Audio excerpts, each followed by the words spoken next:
A diamond necklace feels like a noose when your husband hasn't touched you since the day you were dragged through the dirt. Marie knew this as she fastened the clasp behind her neck. The yellow silk dress clung to her body like liquid gold, bold and defiant. Hajun hadn't looked at her properly in 21 days. She'd counted every single one. Their penthouse had become a tomb. He'd moved to the East Suite the night after the dealership. After she'd stumbled home with torn dress and scraped knees, humiliation filmed on strangers' phones. His face had gone blank. Then came the click of his door closing between them. That click might as well have been a coffin lid. Since then, cold politeness, messages through assistants, late nights stretching past midnight, the kind of courtesy you'd extend to strangers. Tonight she had somewhere to be. The Kim Corporation gala. His enemies would be there. She smoothed the silk over the slight swell of her stomach. 6 weeks pregnant, a secret she carried alone. Marie reached for the door handle. Behind her, a shadow moved. His voice cut through the silence, low and lethal. That dress isn't leaving this house. And neither are you. Marie's hand froze. 21 days of silence, and these were his first words. Not an apology, a command. I didn't ask for your permission. Her voice steadied despite the diamond necklace pressing against her pulse like a warning. You never do. Hajun's footsteps were measured, deliberate, the sound of expensive leather against marble. The dealership. She could still smell the leather showroom where the salesman's smile had turned venomous. Your husband's credit has been declined. Your kind isn't welcome here. Then hands grabbing her arms, security dragging her backwards as phones recorded her humiliation. They'd released her on the curb like garbage, her knees splitting open on concrete. Hajun had been in his office when she'd stumbled home bleeding. She'd waited for the explosion, for him to burn that dealership down. Instead, his face had gone carefully blank. You should clean up. Then he'd dismissed her like an interruption. Now he stood 3 feet away, hands in pockets, expression unreadable. The neck tattoos she'd once traced seemed darker tonight, almost angry. Why now? Her voice cracked. 21 days you've looked through me like glass. But tonight you suddenly care? You're not leaving. Watch me. His hand slammed against the door beside her head, caging her without touching. You think I don't see you? You think I haven't counted every day just like you have? Then why? Because looking at you hurts. The confession dragged from somewhere deep. Because every time I see you on that curb. And He stopped. His other fist pressed against the door. Now she was completely surrounded. You what? Marie demanded. I decided killing them all immediately would be too merciful. Marie turned slowly in the cage of his arms. The yellow silk whispered against his black suit. This close, she could see shadows under his eyes. He looked like he hadn't slept in weeks. What are you talking about? Hajun's gaze dropped to where her hand had moved, protective over her stomach. Something flickered in his expression before the mask returned. You're pregnant. Not a question. Her world tilted. How? The prenatal vitamins. The ginger tea every morning.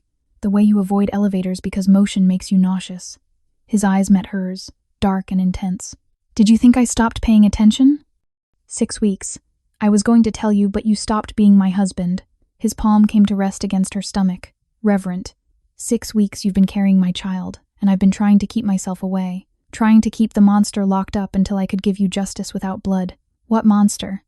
The one that wanted to burn that dealership with everyone inside. His thumb moved in a slow circle. The one that tracked the man who dragged you to a warehouse in 4 hours. The one that's been dismantling his entire operation piece by piece. Marie's breath caught. That man was Min-sok, my half-brother. I exiled him 5 years ago. He came back with backing to humiliate you in public, test if I'd break my vow. What vow? The one I made your father on our wedding day. That I'd never let my world's violence touch you. His eyes softened. Everything I did, staying away, the silence, was to keep from contaminating you with my rage while I destroyed him properly. His hand tightened on her stomach. Min-sok wanted me to lose control, do something rash that would expose the family business, so I chose annihilation instead, complete financial and social destruction. By the time I'm done, he'll wish I'd simply killed him. Marie should have been horrified. Instead, dark thrill ran through her. Show me. Hajun led her to his office. He pressed something under his desk and a wall section slid open, revealing a hidden room lined with screens and files. How long has that been there? Since we moved in.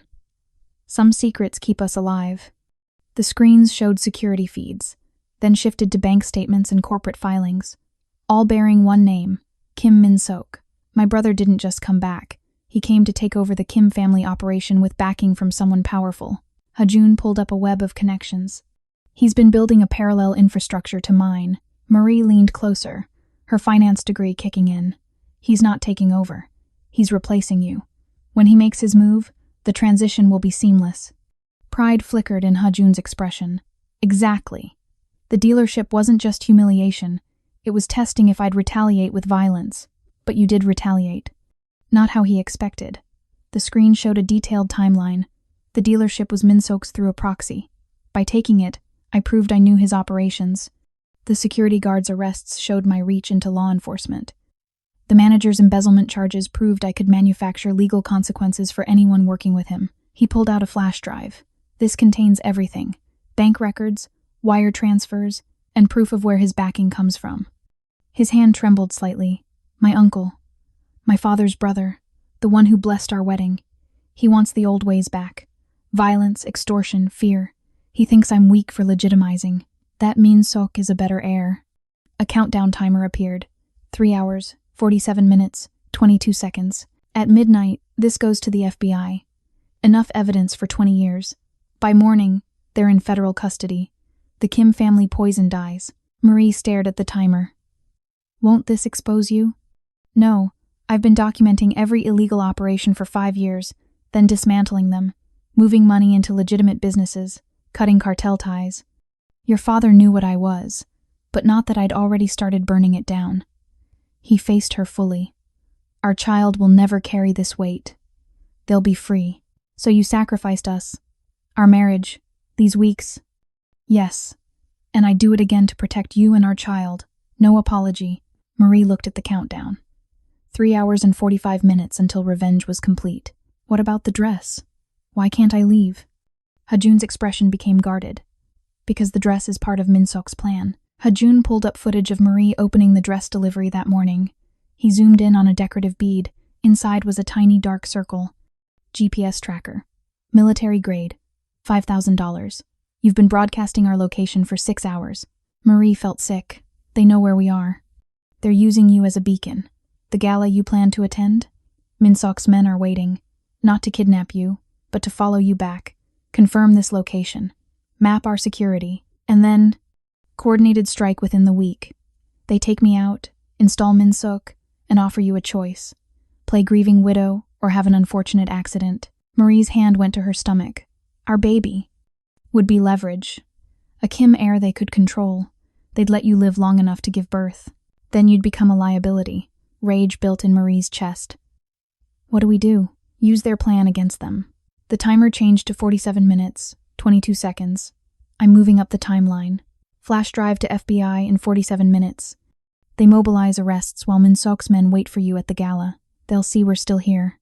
Not if we're not. Hajun pressed a concealed button. A second door opened to a narrow stairwell. I own 3 penthouses. The one below is empty but has identical security. We leave the dress downstairs near a window. Let them think you're here. We disappear to the sub-basement until arrests happen. And if something goes wrong, we run. I have passports, 3 identities, complete documentation, safe houses in 5 countries, enough offshore assets to support us forever. He pulled her closer. Whether we're Hajun and Marie Kim in Los Angeles or whoever else we need to be, I will keep you safe. Always. Marie's hand found his chest, feeling his heartbeat. These 3 weeks. Did you really think shutting me out protected me? Yes. If I'd touched you, talked to you, felt anything but cold calculation, I would have lost focus. Rash decisions get people killed, so you chose the mission over our marriage. I chose long-term survival over short-term comfort. And I'd make the same choice, because it means you're alive. Our child has a chance. You're not a monster. Monsters don't sacrifice their happiness for justice. He kissed her. Fierce and sudden, hand fisting in her hair. 3 weeks of fear and anger and desperate love collided. When they broke apart, both breathing hard, he pressed his forehead to hers. 43 minutes.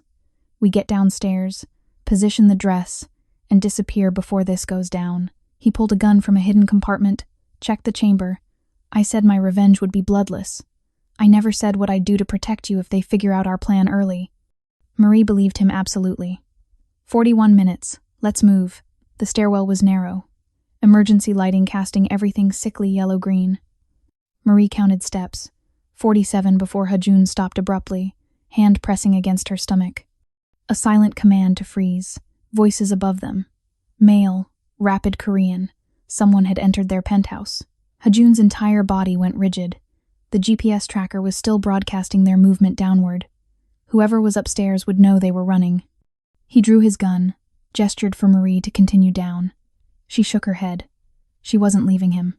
His expression turned sharp. Go. Penthouse B. Code is your birthday backwards. Panic room. Don't come out until I text all clear. Hajun. Our child needs one parent alive. Move. Now. Marie ran, hating herself for it. Behind her, Hajun's cold voice speaking Korean. Another voice responding, familiar somehow. Then a single gunshot, deafening in the stairwell. Marie stumbled but kept running. 53 steps. 54. The door to penthouse B appeared. She punched in 121989, praying he hadn't lied. The lock clicked. She stumbled inside, tears blurring her vision. Her phone buzzed. Panic room. East bedroom. Behind mirror. Code. Our anniversary. Move. He was alive. Marie found the mirror, pressed the hidden depression in its frame. It swung inward, revealing a steel room. She entered, and the door sealed with a solid click. Monitors flickered to life, showing security feeds. She found the stairwell camera. Hajun stood 3 flights up, gun trained on a figure in security uniform. Daejung, one of Hajun's most trusted bodyguards for 2 years. The traitor. On screen, Hajun spoke. Daejung's mouth moved rapidly, explaining, justifying, begging. Hajun's expression never changed. He lowered the gun slightly, then struck Daejung across the temple. The bodyguard crumpled. Hajun zip-tied him efficiently and continued down toward penthouse B, toward Marie. The panic room door clicked. Hajun stepped inside, and his control finally cracked. His shoulders sagged, gun hanging loose. You're bleeding. Marie saw red spreading across his left sleeve. Grazed. He got 1 shot off. Hajun removed his jacket. His white shirt was soaked through. First aid kit. Bottom shelf. Marie worked in silence, cleaning the wound that had carved through muscle but missed bone. Lucky. They'd been incredibly lucky. Daejung told Min-sok about the dealership. She said, wrapping gauze tight. He's been feeding information for 6 months. I suspected him 3 days ago. Confirmed yesterday. Hajun watched her hands. I needed him in play. If I'd removed him early, Min-sok would have known I was onto him. Marie secured the bandage. How much time? 27 minutes until flash drive delivery. Marie sank to the floor, yellow dress pooling around her. Exhausted. 3 weeks of silence. 1 hour of revelations. A gunfight. Now sealed in a panic room waiting. I can't do this. I can't live always running, always wondering if the next person who smiles is planning to kill me. Hajun slid to the floor beside her, cradling his wounded arm. You won't have to. After tonight, it's over. The criminal empire dies. The threats die. We get to be normal. You think I can forget what you've done? That you spent 3 weeks destroying your own family? No. I think you'll carry it forever. Every time you look at me, part of you will remember the man I had to become, and you'll have to decide if you can live with that man. Marie studied him. Expensive suit ruined, hair disheveled, neck tattoos making him look vulnerable rather than dangerous. But his eyes, the same ones that had watched her walk down the aisle, dark with emotion he couldn't hide. Tell me about dismantling the empire. How long have you been planning this? 5 years. Since I watched my father beat a man to death with a baseball bat. 47 swings. When it was done, he handed me the bat and told me to clean it. Said this was the family business. My inheritance. His voice was clinical, describing someone else's trauma. I was 23. I'd planned to go legitimate. But that night, covered in blood, I realized 2 things. My father would never let me go. And the only way out was through. Through? I couldn't run or refuse. But I could subvert, take over and systematically shut it down from the inside. Make it look like expansion when really I was dismantling piece by piece. He gestured to the monitors. Every legitimate business I opened was funded by liquidating criminal operations. Every expansion was me cutting cartel ties. I've spent 5 years becoming the most successful Kim family head in 3 generations while killing it. Your father never noticed? He died 3 years ago. Heart attack. Natural causes according to autopsy. Hajun's expression revealed nothing. My uncle took over as elder, thrilled with how I ran things. He saw profit margins rising, influence expanding, didn't realize the profit was legitimate and influence was political. So when we met, I was halfway through. Most dangerous operations shut down, transitioning remaining ones into legitimate businesses, money laundering becoming investment banking, protection rackets becoming security firms. He turned to her. And then I saw you. The way he said it made her chest ache. You were supposed to be a distraction. One night. But you laughed at my jokes, asked about my degree, my plans, like you cared. When I said shipping, you spent 20 minutes discussing trade routes because you'd just finished your MBA. Marie remembered. This intense man had been surprisingly smart, surprisingly interested in what she had to say. I knew I was in trouble. I wanted to see you again. And if I kept seeing you, you'd figure out what I really was. You'd run or stay and become a target. But you kept seeing me anyway, because for the first time in 5 years, I had a reason to finish, a reason to escape instead of just burning it down. His fingers tightened on hers. Your father asked if I could give you the life you deserved. I said yes, didn't tell him I was planning to destroy my entire family to make that promise true. So tonight was always the endgame? Yes. I've been waiting for someone to make a move. Give me an excuse to burn the last of it and walk away clean.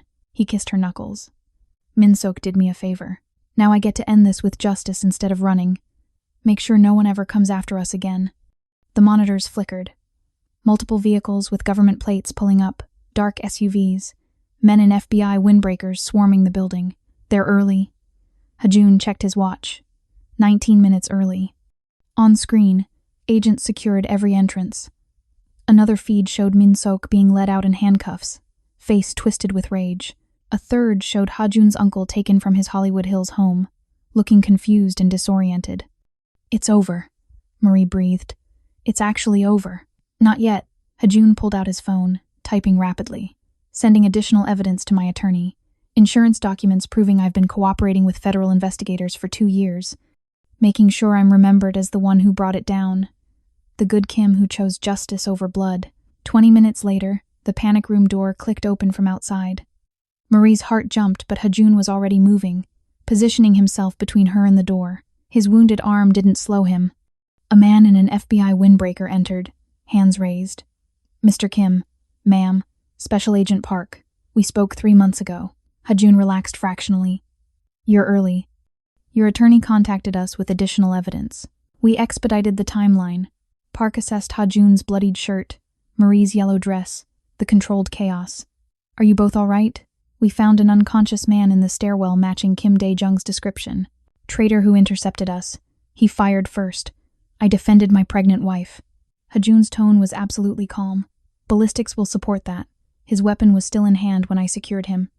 Understood. We'll need statements, but that can wait for paramedics. Park gestured to the hallway. Building is secure. Your brother and uncle are in custody. We've seized evidence and are freezing their financial assets. The men at the gala? Marie asked. Arrested 30 minutes ago when they saw federal agents instead of you. Park pulled out a notepad. 17 individuals total, including 4 Kim family members. Largest organized crime takedown in LA history. The U.S. attorney wants to speak with you personally. Happy to cooperate fully. Hajun helped Marie stand. My wife needs medical attention. She's 6 weeks pregnant and we've been under considerable stress. Ambulance standing by. We'll have you checked, then transported for debriefing. Your attorney is en route. They emerged into a building swarming with agents, crime scene techs photographing blood trails, evidence specialists collecting weapons, everything documented, cataloged, processed. The ambulance was in the private garage, away from media. Marie let paramedics check her vitals, heard reassurances the baby's heartbeat was strong. She accepted a blanket because apparently she was shivering. Hajun was in the second ambulance getting his arm properly treated. Through open doors, Marie watched a paramedic cut away her makeshift bandage. Hajun's expression never changed, even when they cleaned the wound. Agent Park approached with a tablet. Mrs. Kim, look at something. Financial documents, asset seizures, bank accounts frozen, properties confiscated, an empire being systematically dismantled. Your husband provided comprehensive documentation of every criminal enterprise operated by his brother and uncle. He also proved he's been operating entirely legally for 3 years. His businesses are clean. His money is clean. Legally, he's untouchable. Marie looked up. Meaning? The Kim family criminal operations are finished. But Ha-jun, the legitimate businessman, he walks away, keeps his companies, his assets, his life. Park's expression showed approval. Your husband played this carefully. Gave us enough to destroy a syndicate while keeping himself clean. Takes intelligence, patience, and nerves of steel. Or desperation, Marie thought. The desperation of wanting out badly enough to betray blood. Park pulled up another document. This trust fund your husband established 3 months ago, in your name and any children's. Current balance, $47 million, all legitimate sources. Even if something happened to him, you and your child would be secure for life. Marie stared at the numbers. 47 million, more than she could spend in 3 lifetimes. Between you and me, Park leaned closer. I've tracked organized crime in LA for 15 years. Never seen anyone dismantle an empire from inside like this. What he's done requires strategic thinking and moral courage most people don't have. He could have run. Instead, he stayed and made sure his family's criminal legacy died with this generation. Ha-jun crossed to her ambulance, moving carefully. He'd been given a clean FBI windbreaker over his ruined shirt. He looked younger, less dangerous, more human. How are you? He cupped her face. The baby? Fine. Both fine. Marie turned into his palm. Agent Park showed me everything. The trust, the seizures, all of it. Then you understand. Everything I did, every risk, every line crossed, it was to get us here.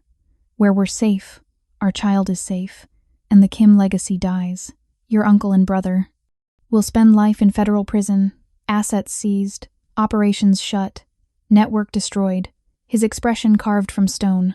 I'm the one who put them there.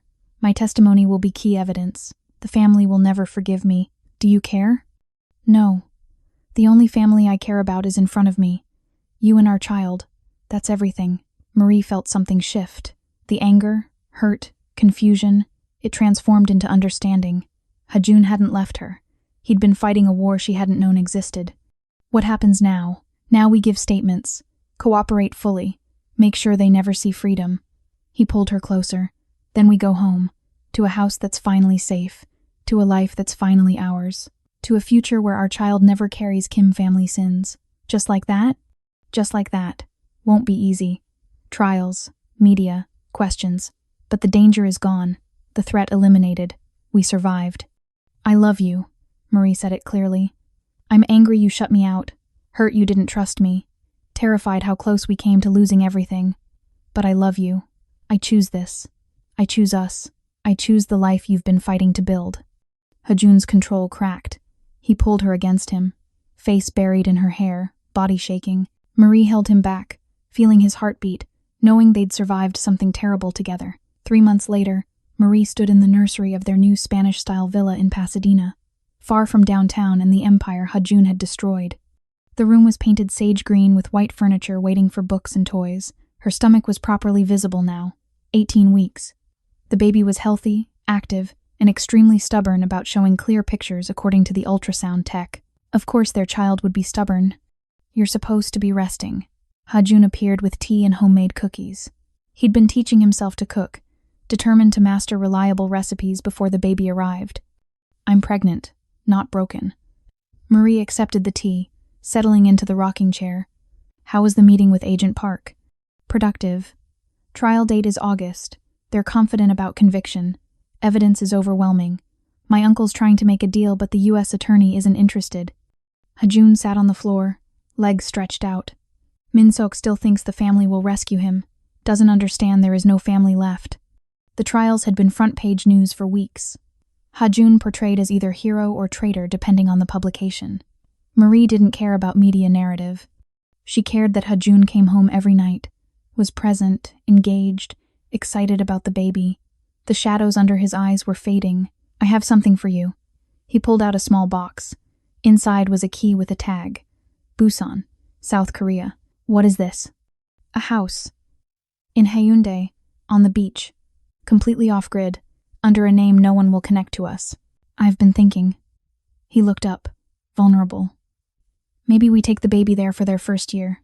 Get away from LA, the trials, all of it. Just the 3 of us learning to be a family without the past crushing us. A year in Korea, away from everything, a chance to heal. What about your businesses? I have excellent managers. They can handle things remotely. And honestly, I don't care. The businesses were always means to an end. Escape the empire and build something legitimate. We have enough money for the rest of our lives. Maybe it's time I focused on what matters. His hand covered her stomach, feeling the baby kick. This, you, our family. Marie slid to the floor beside him, taking his face in her hands.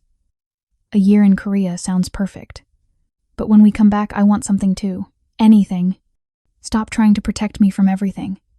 Yes, you were keeping me safe, but you also locked me out, made decisions without me, carried all the weight alone when we're supposed to be partners. She kept her voice gentle but firm. I married you knowing your complicated past. I can handle truth, danger.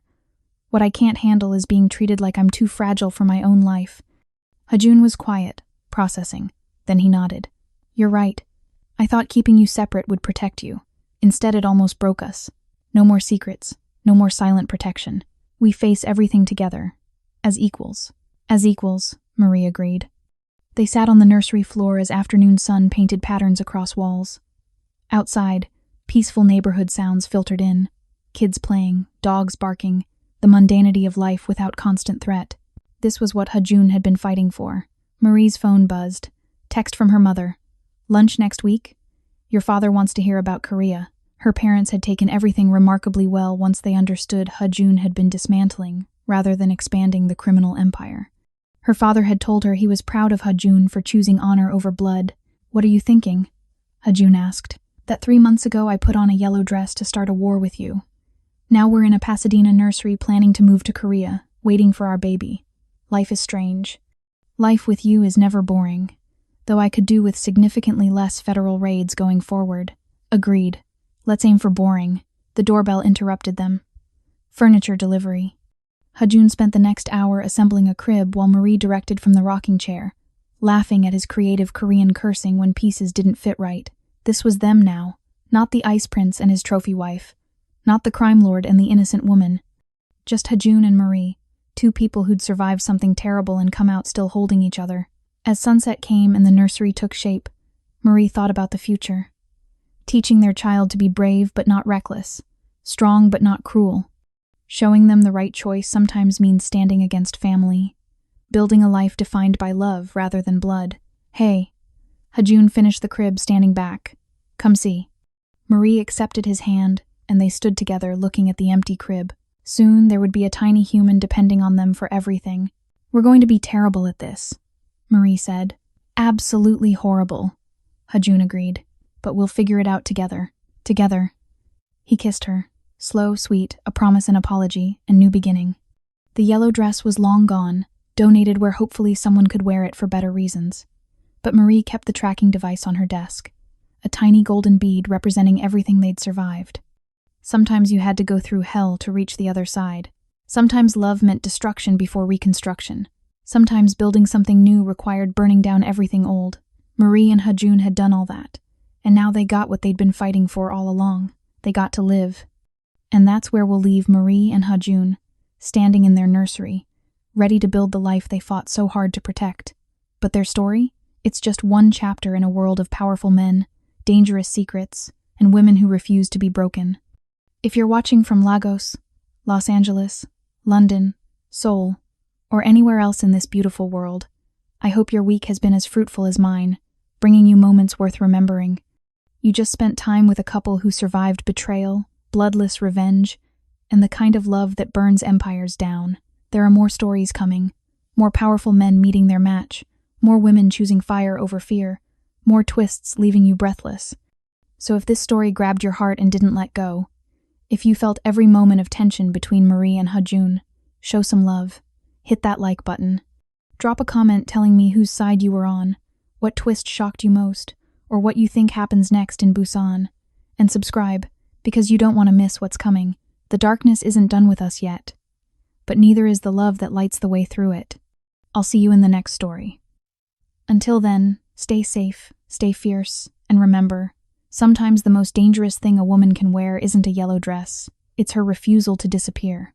Like, comment, subscribe, Let's keep this empire of stories growing together.